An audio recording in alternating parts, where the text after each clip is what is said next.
নিজেই নিজেকে রুকিয়া করবেন, তাবিজ ঝুলাবেন না। তাবিজ ঝুলাতে বিশ্বনবী নিষেধ করেছেন।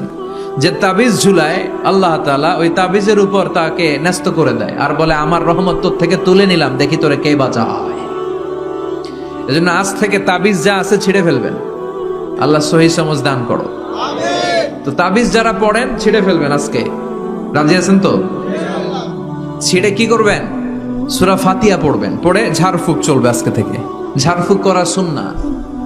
আর তাবিজ দেয়া হচ্ছে বিদআহ, যেটা বিশ্বনবী শেখায় নাই, সাহাবারা শিখায় নাই, ওইটাতে আমরা যাব না। ঝাড়ফুঁক করবেন। আয়াতুল কুরসি পড়লে জিনভূত আসতে পারে? কথা বলেন। সূরা ফাতিহা পড়লে আর অসুস্থতা থাকতে পারে? বিশ্বনবীর সাহাবারা একবার সফরে বেরোলেন। সফরে বেরিয়ে হঠাৎ দেখলেন মরুভূমির মাঝখানে কিছু লোক জটলা পাকিয়ে রেখেছে, একটা লোক শুয়ে আছে। আবু সাঈদ আল খুদরি ছিলেন ওই সফরের লিডার। বললেন কি হয়েছে? তারা বলল আমাদের নেতাকে সাপে কামড় দিয়েছে, আরেক বর্ণনায় বিচ্ছু কামড় দিয়েছে, বিষের ব্যথায় আমাদের নেতা মারা যাবে। তারা নানা ধরনের বৈদ্যরাজ কবিরাজদেরকে এনে মন্ত্র পড়াচ্ছিল, সবাই মন্ত্র পড়ছিল, ছু মন্তর ছু কালিকুত্তার ঘু। ছোট বাচ্চারা পড়ে, বুঝানোর জন্য বললাম, তারা হয়তো অন্য কিছু পড়ছিল। তো এই যে এগুলো পড়ে ফু দিলে কি ভালো হয়? কথা কন, আরো রোগ বাড়ে, ঠিক কিনা?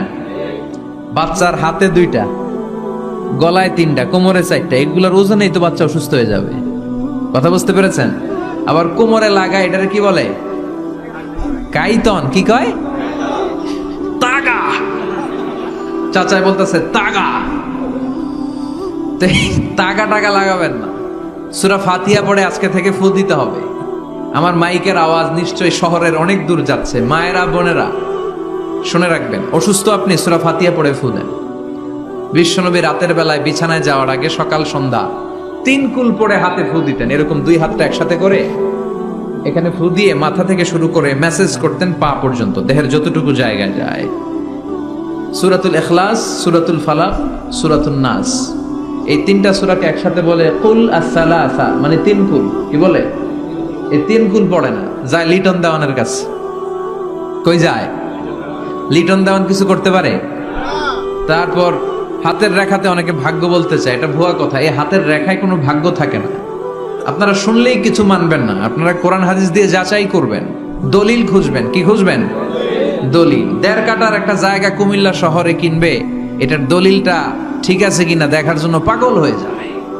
নিজে বুঝে না, আরেকজনের কাছে যায় যে পাক্কা বুঝে, দেখেন দলিলটা ঠিক আছে কিনা। তো 1.5 কাঠা জায়গার দলিল ঠিক আছে কিনা পাগল হয়ে গেলে, যেই জান্নাতের দাম গোটা দুনিয়াটারে 10,000 বার বিক্রি করলেও জান্নাতের একটা চেয়ারের দাম হবে না, ঠিক কিনা?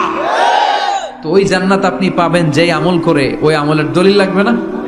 কথা বলেন।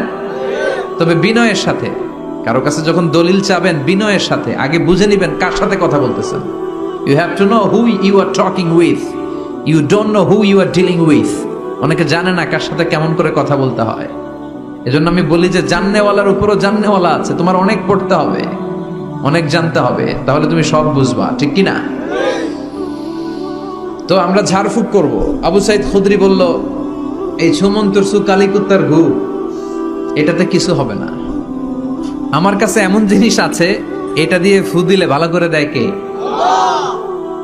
সবাই বলল তাহলে আমাদের নেতাকে ভালো করো। আবু সাঈদ খুদরি বলল তাহলে আমার ছাগল দিতে হবে, 1 পাল ছাগল। ওরা রাজি হলো। সবাইকে সরিয়ে উনি বসলেন। এই জীবনে প্রথম উনি রুকিয়া করেছেন। সূরা ফাতিহা পড়ে একবার ফু দিলেন, চোখ বন্ধ ছিল, সর্দারের চোখ খুলে ফেলেছে। আবার ফু দিলেন, এবার বসে গেছে, আবার ফু, হাঁটতে শুরু করছে, পুরা সুস্থ। সুবহানাল্লাহ পড়েন। 1 পাল ছাগল পেলেন, পথিমধ্যে একটা ছাগল জবাই করেও খেলেন। এরপর বিশ্বনবীর কাছে এসে মাসালাটা রিচেক করে নিলেন, ক্রস চেক, ডাবল চেক। আপনারা এখন ইউটিউবের সময় না, যে কোনো জিনিস সার্চ দিলেই সব পাওয়া যায়, আপনি জানতে পারবেন। একটা বিষয়ের উপর অনেকগুলো আলেমের বক্তব্য শুনবেন, ফলে ওভারঅল একটা ধারণা আপনি পেয়ে যাবেন। বুঝতে পেরেছেন? বিতিরের সালাত কয় রাকাত, অনেক মন্তব্য আছে, অনেক মতামত আছে। আপনি 5 জন স্কলারের কথা শুনেন, মোটামুটি একটা আন্দাজ পেয়ে যাবেন যে এটাই হয়তো হকের কাছাকাছি।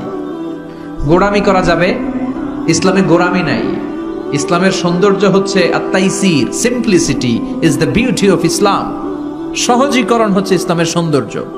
বিশ্বনবীকে যে কোনো অপশন দিলে সবচেয়ে সহজ অপশনটা নিতেন। সুবহানাল্লাহ পড়েন। বিশ্বনবীর কাছে এসে বললেন, ইয়া রাসূলুল্লাহ, সূরা ফাতিহা দিয়ে ঝাড়ফুঁক করে এক বর্ণনায় 100টা, আরেক বর্ণনায় 30টা ছাগল আমরা পেয়েছি। পথিমধ্যে একটা ছাগল জবাই করে আমরা খেয়েছি।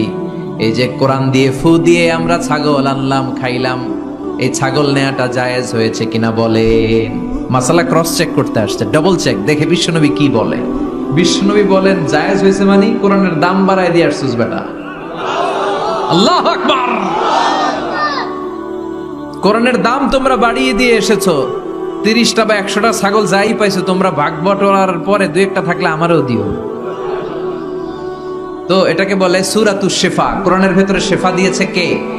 ওয়া নুনাজ্জিলু মিনাল কুরআনি মা হুয়া শিফাউন ওয়া রাহমাতুল লিল মুমিনিন ওয়া লা ইয়াজিদুল যালিমিনা ইল্লা খাসারা। এই কোরআনের মধ্যে আমি শিফা দিয়েছি, রহমত দিয়েছি, বরকত দিয়েছি। মুমিনদের জন্য কোরআনকে শিফা বানিয়েছে কে? সূরাতুশ শিফা মনে থাকবে? এই যে পীর সাহেব হুজুরের কাছে যে আসেন ফু দেওয়ার জন্য, যে হুজুর ফু দেন, হুজুর কি পড়ে ফু দেয় জানেন?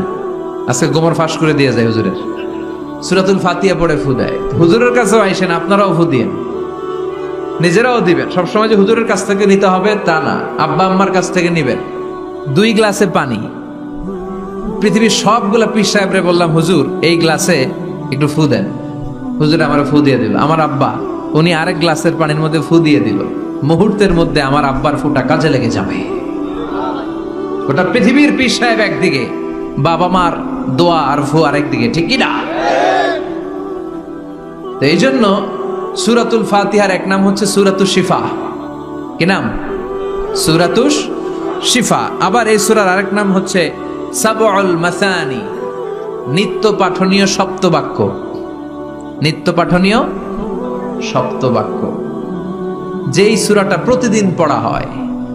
রব্বুল আলামিন বলেন, ওয়ালাকাদ আতাইনাকা সাবআম মিনাল মাসানি ওয়াল কুরআনাল আযীম। ও নবী, আমি আপনাকে নিত্য পাঠনীয় 7টা বাক্য দান করেছি, সাথে সাথে কোরআনে আজিম দান করেছি। সুবহানাল্লাহ। নিত্য পাঠনীয় 7টা বাক্য, এমন 7টা বাক্য এই সূরাতুল ফাতিহা, যে 7টা বাক্য সব সময় পড়তে হয়। যারা প্রতিদিন নামাজ পড়ে, শুধু ফরজ নামাজ পড়ে, তার 17 বার পড়তে হয় এই সূরাটা। সুবহানাল্লাহ মাহফিলের পরে। আর যারা সুন্নাত সহ পড়ে তাদের প্রতিদিন 32 বার এই সূরাটা পড়তে হয়। তাহলে যেই লোকটার বয়স হয়েছে 50 বছর, সে যদি নামাজি হয়ে থাকে, একটু হিসাব করেন লোকটার বয়স কত? 50। আর লোকটা নামাজি না বেনামাজি? নামাজি। নামাজি লোক বয়স 50 বছর, তাহলে এই 50 বছরে সে যে কত লক্ষবার সূরা ফাতিহা পড়ছে ও নিজে জানে? সুবহানাল্লাহ কই? আল্লাহু আকবার। এমন সূরা যেটা প্রতিদিন পড়তে হয়। আবার বিশ্বনবী বললেন, লা তুহসা আজাইবুহু ওয়ালা তাবলা গরাইবুহু ফিহি মাসাবিহুল হুদা ওয়া মানারুল হিকমা। কোরআন এমন কিতাব, সূরাতুল ফাতিহা এমন সূরা, এই সূরার আশ্চর্যান্বিতার কোনো শেষ নাই। এই সূরা কোনোদিন পুরান হয় না।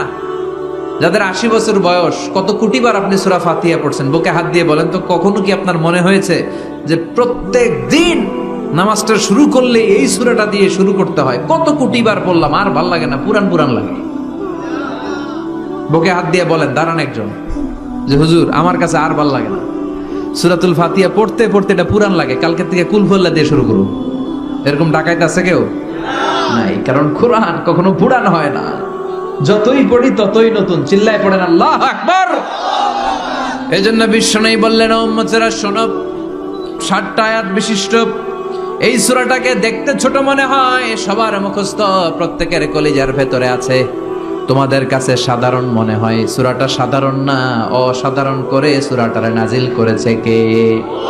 পড়েন সবাই, আউযু বিল্লাহি মিনাশ শাইতানির রাজিম, বিসমিল্লাহির রহমানির রহিম, আলহামদুলিল্লাহি রাব্বিল আলামিন, الرحمن الرحيم مالك يوم الدين إياك نعبد وإياك نستعين اهدنا الصراط المستقيم صراط الذين أنعمت عليهم غير المغضوب عليهم ولا الضالين